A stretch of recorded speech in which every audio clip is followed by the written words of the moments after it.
Sayyiduna Abu Bakar Siddiq radhiyallahu ta'ala anhu, pada saat Rasulullah sallallahu alaihi wasallam wafat dan meninggal, semua para sahabat mereka tidak percaya Nabi Muhammad wafat. Mereka menganggap bahwa seorang nabi, seorang rasul tidak mungkin dia mati. Mereka menganggap bahwa tumpuan mereka itu adalah Nabi Muhammad SAW. Dan memang benar, di dalam masalah apapun, masalah pelik apapun yang mereka hadapi, mereka selalu datang kepada Nabi. Sehingga ketika Rasulullah Shallallahu Alaihi Wasallam wafat, mereka bingung. Mereka menganggap bahwa tidak ada tumpuan untuk mereka bersandar karena Rasulullah SAW wafat.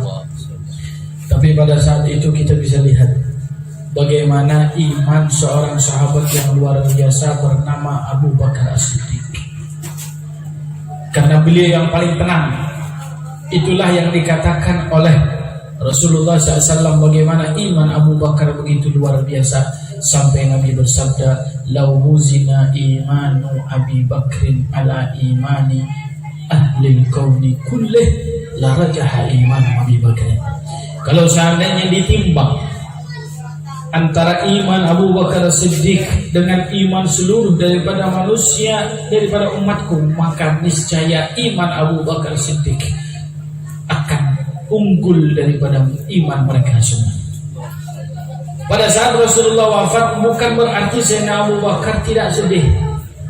Pada saat Rasulullah SAW wafat, bukan berarti beliau Sayyiduna Abu Bakar As-Siddiq beliau tidak menangisi daripada hal tersebut, tidak.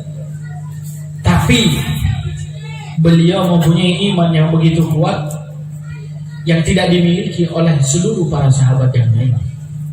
Kalau kesedihan beliau tidak bisa diungkapkan lagi, bagaimana kesedihan Abu Bakar Siddiq dengan wafatnya Rasulullah.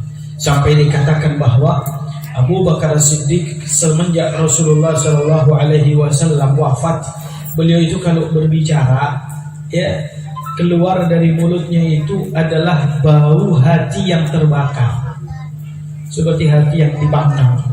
Kenapa? Karena hatinya terbakar rindu dengan Nabi Muhammad, sehingga beliau mendapatkan kabar gembira dari Rasulullah SAW bahwa beliau adalah sahabat yang akan bertemu dengan Rasulullah SAW dalam waktu singkat setelah wafatnya. Olehnya beliau menjadi seorang khalifah cuma 2 tahun saja. Para hadirin yang dirahmati oleh Allah Subhanahu wa Ta'ala, nanti bisa dilanjutkan oleh beliau ini datang ini. Ya, loranya datang. Ya. Monggo loranya boleh masuk aja, nggak lama. Monggo. Ya. Sayyidina Abu Bakar Siddiq imannya yang begitu luar biasa. Ketika Rasulullah SAW wafat dengan tenang, padahal hatinya sakit, padahal hatinya sedih, padahal hatinya pada saat itu gundah, tapi jiwanya tenang. Beliau pun bisa mengalahkan Sayyiduna Umar ibn al-Khattab, yang dimana pada saat itu Sayyidina Umar menghudus pedangnya. Beliau keluarkan pedangnya sampai beliau mengatakan, barang siapa yang mengatakan bahwa Nabi Muhammad SAW wafat, maka aku akan penggal kepalanya. Tapi tengok Abu Bakar Siddiq, di tengah kegentingan yang ada pada saat itu, sampai jenazah Rasulullah SAW itu, beliau wafat hari Senin, tapi beliau dikuburkan hari Rabu. 2 hari Rasulullah SAW. Karena memang beliau adalah seorang nabi, seorang rasul, jasad beliau tidak akan berbau-bau busuk. Tapi kebingungan yang menimpa daripada mereka para sahabat dengan wafatnya Rasulullah, itulah yang membuat mereka mengakhirkan daripada bagaimana wafatnya Nabi, dikubur di mana, mereka bingung. Tapi yang paling tenang adalah Abu Bakar Siddiq, iman yang begitu kuat. Beliau mengatakan kepada seluruh para sahabat, "Man kana ya'budu Muhammadan fa inna Muhammadan qad mat, wa man kana ya'budu Allah fa inna Allah hayyun la yamut." Barang siapa yang dia menyembah Muhammad, maka Muhammad telah wafat. Tapi barang siapa yang menyembah Allah, maka Allah adalah maha hidup yang tidak akan pernah mati. Oleh karena itu, di zaman manapun, di masa manapun, pada saat apapun, di tempat manapun, apalagi di tempat yang begitu sulit, apalagi di tempat yang begitu pelik, apalagi di tempat yang begitu menyelamatkan diri kita kecuali Allah Subhanahu wa ta'ala. Oleh karena itu di zaman sekarang ini tadi, kita kembalikan semuanya kepada Allah. Kita berdoa kepada Allah.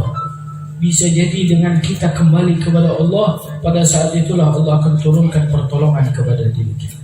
Kita pada saat ini bingung, umat Nabi Muhammad SAW, dengan keadaan yang menimpa dari mereka semuanya, dengan statement-statement yang terjadi di antara para ulama, di antara para pejabat, di antara para tokoh masyarakat, maka tidak ada jalan bagi diri kita pada saat ini kecuali kita kembali kepada Allah.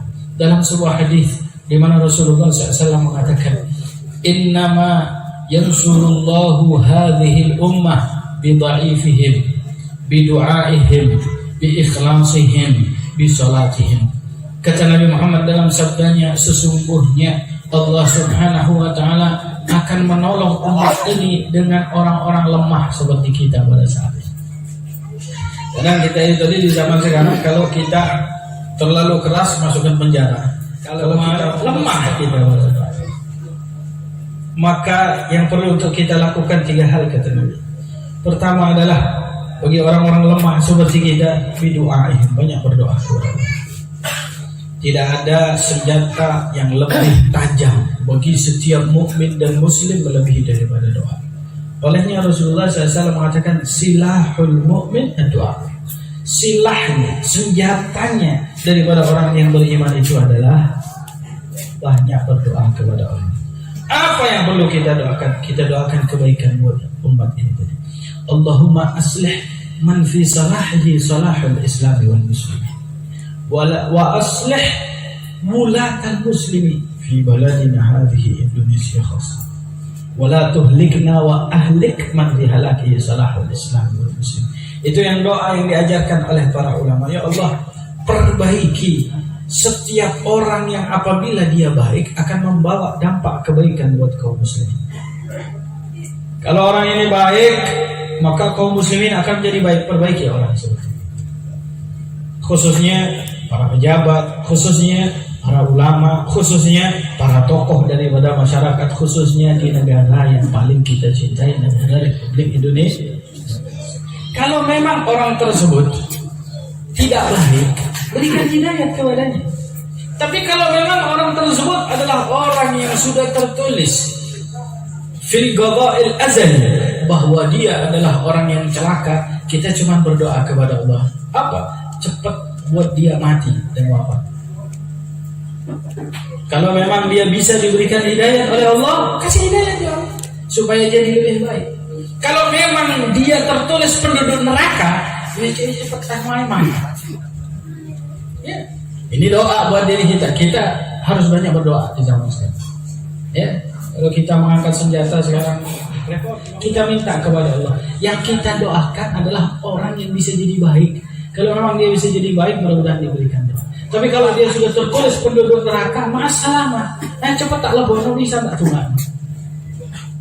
Ya, bidu'aihim, banyak berdoa kepada Allah Subhanahu wa ta'ala. Uduluni, mintalah doa kepada, tak jawab. Makanya para ulama mengatakan tidak ada doa yang ditolak oleh Allah. Tidak ada doa. Hanya saja mungkin doa tersebut itu diakhirkan. Kemudian yang kedua kata Rasulullah SAW, bisolatihi, bisolat. Kita ini mau memperbaiki daripada orang-orang yang ada di atas kita. Kadang nggak bisa, sulit kita perbaiki. Kenapa? Kita sendiri nggak baik. Kalau kita baik, yang di atas insya Allah ikut baik. Orang yang di atas itu cerminan daripada rakyat. Kalau seandainya rakyatnya nggak baik, nggak mungkin lah ya akan mendapatkan pemimpin yang baik. Ya. Kalau seandainya dia itu rakyatnya baik, pasti yang dipilih orang baik. Kalau mereka adalah orang-orang yang dekat kepada Allah, mereka adalah orang-orang yang mengerjakan sholat 5 waktu, insya Allah akan memilih daripada orang-orang yang baik. Sedangkan banyak di antara diri kita ini jadi yang terkadang sholat masih bolong-bolong. kadang sholat, kadang tidak. Lebih-lebih lagi, ya, sholat subuh. Berapa banyak daripada kita yang sholat subuh, sholatnya jam 7, jam 6, ada yang jam 9, ada yang nggak sholat. Gimana kita mau memperbaiki yang di atas, kita teriak yang di atas, sedangkan kita sendiri adalah orang-orang yang tidak baik. Perbaiki diri kita. Bikin lingkungan. Contoh saja, kalau lingkungan Sidonipa ini gang 3 semuanya adalah orang yang sholat, nggak mungkin RT-nya nggak sholat. RT-nya pasti akan sholat. RT-nya pasti orang baik. Kenapa? Karena yang namanya sholat itu adalah tiang hati daripada agama kita. Kalau sholatnya tersebut itu dimakmurkan, insya Allah yang ada di atas pun akan ikut makmur. Walaupun terkadang di atas itu adalah orang-orang yang zalim kadang-kadang. Tapi kalau rakyatnya sholat, ya, kalau rakyatnya sholat makmur, keadaan daripada masyarakat tersebut, negara tersebut, bangsa tersebut akan menjadi bangsa yang makmur. Maka kita sebagai rakyat pada saat ini apa perbaiki daripada diri kita? Sholat jangan sampai ditinggal. Dan yang terakhir kata Nabi Muhammad SAW, wa bi ikhlasihim, dengan ikhlasnya daripada mereka. Ini keikhlasan ini di zaman sekarang ini sudah hampir punah, hampir hilang. Ya, dari mulai tingkat atas sampai tingkat bawah. Ya, dari mulai tingkat para ulama sampai pejabat sampai para pekerja sekalipun, mereka adalah bukan orang-orang yang ikhlas karena Allah Subhanahu wa ta'ala. Berapa banyak itu orang-orang yang ingin menjadi dokter, ya, contoh saja para dokter itu, ya, ketika mereka bekerja di rumah sakit, ya, kadang orang nggak sakit dibilang sakit, ya, kadang dia itu sudah sembuh dibilang corona, ya. Anda bisa lihat saja contoh orang yang masuk dengan BPJS pasti ingin cepat-cepat dikeluarkan. Tapi kalau Anda nggak pakai BPJS, ya Anda akan diperlama, ya ini masih belum ini masih. Tapi kalau pakai BPJS, insya Allah setengah sadar sudah dikeluarkan. Setengah sadar. Kenapa hal tersebut terjadi? Ya karena mereka yang mencari uang. Kalau BPJS masih, ya uangnya itu masih nanti dibayarnya. Masih 1 bulan, masih 2 bulan, masih 3 bulan, karena masih ngutang. Negara itu ngutang dengan Muhammadiyah, ngutang ratusan miliar. Karena apa? Belum memberi daripada biaya BPJS. Berapa banyak daripada dokter? Kenapa? Namanya juga dokter. Mau masuk ke dokteran itu, Pak, mau masuk ke dokteran itu minimal Anda punya uang 500 juta. Saya ada dengar ada satu orang saya kenal, murid saya, daftar, uang sudah masuk 300 juta, nggak masuk, hilang itu uang 500 juta. Opone dikasih jadi dokter nggak balik no modal. Amari waktu 500 juta jadi dokter, balik no modal loro iki. Makanya saya ini penyakit tambah akeh, kalau penyakit juga ada penyakit. Bu corona itu ono enggak? Ya, ono ya. Ada ya.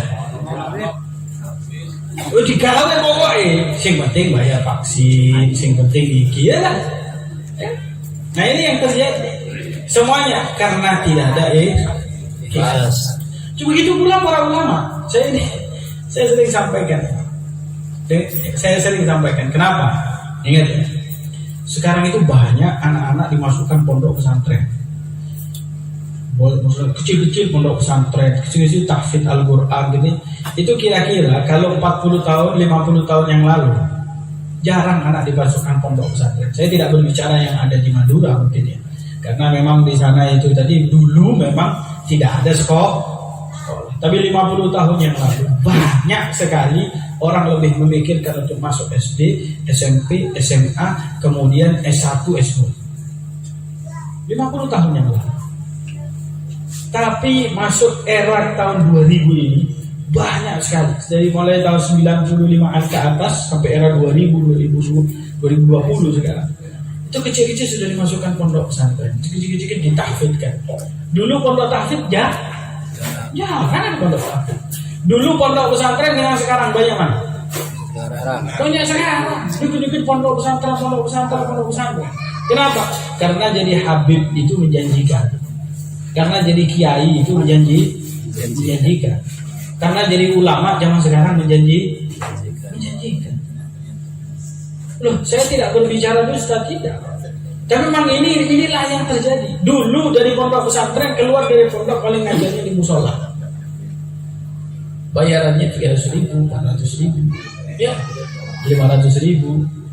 Setelah itu nggak tahu dari mana. Kalau sekarang, kalau jadi seorang keluar dari pondok pesantren, datang ke Surabaya, jadi penceramah, ya jadi punya mobil sekarang, Pak. Apalagi ya, bukan hanya mobil, jarang sekali kiai yang istrinya satu. Kema ini satu. Namanya juga Darut Tauhid itu satu. Makanya namanya Darut Tauhid. Coba yang bukan Darut Tauhid, pasti bisa banyak. Keikhlasan pejabat, tengok daripada para pejabat, bukan rahasia umum. Pejabat itu naik menjadi presiden, naik menjadi gubernur, dia itu ada jasa, ada keluar uang banyak. Kemudian partai yang mengeluarkan uang banyak. Setelah dia naik, apa itu sih? Balik modal. Itu bukan rahasia. Itu sudah menjadi rahasia umum itu. Di mana-mana orang, walaupun banyak orang yang ingkar terhadap hal tersebut, para pejabat, kata siapa itu? Wah, kita pakai Quran. Apa di mana-mana itu kalau sudah pagi serangan fajar di mana-mana? Uangnya siapa? Uangnya siapa serangan fajar? Terus uangnya calon ini? Ya mustahil mah uangnya calon ini. Jadi yang mana? Emang calonnya banyak yang kiri mana? Mengeluarkan buat serangan fajar. Bukan kecil, Pak, 100.000 itu bukan RT-nya. Kalau RT-nya 500 sampai 1 juta. Nah, begitu naik balik modal. Untuk apa dia naik? Untuk memperbaiki rakyat. Memperdaya diri. Itu sudah menjadi rahasia umum di daerah kita. Ya, makanya dari bawah kita berusaha diri kita itu tadi adalah ikhlas karena Allah Subhanahu wa Ta'ala. Pertama kali kita menapaki apapun yang mau kita kerjakan. Mau Anda akan menjadi seorang ulama, mau menjadi seorang habib, mau menjadi seorang dokter, mau menjadi seorang pejabat, dari kecil anak kita itu sudah kita suntik untuk selalu segala sesuatunya adalah niatnya hanya untuk Allah Subhanahu wa Ta'ala.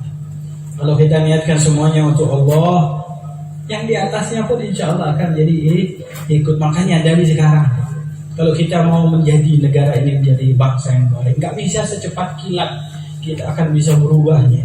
Tapi insya Allah generasi penerus kita adalah generasi penerus yang bisa meneruskan perjuangan Nabi Muhammad Sallallahu Alaihi Wasallam dengan doa, dengan sholat, dengan ikhlas kepada Allah Subhanahu Wa Taala.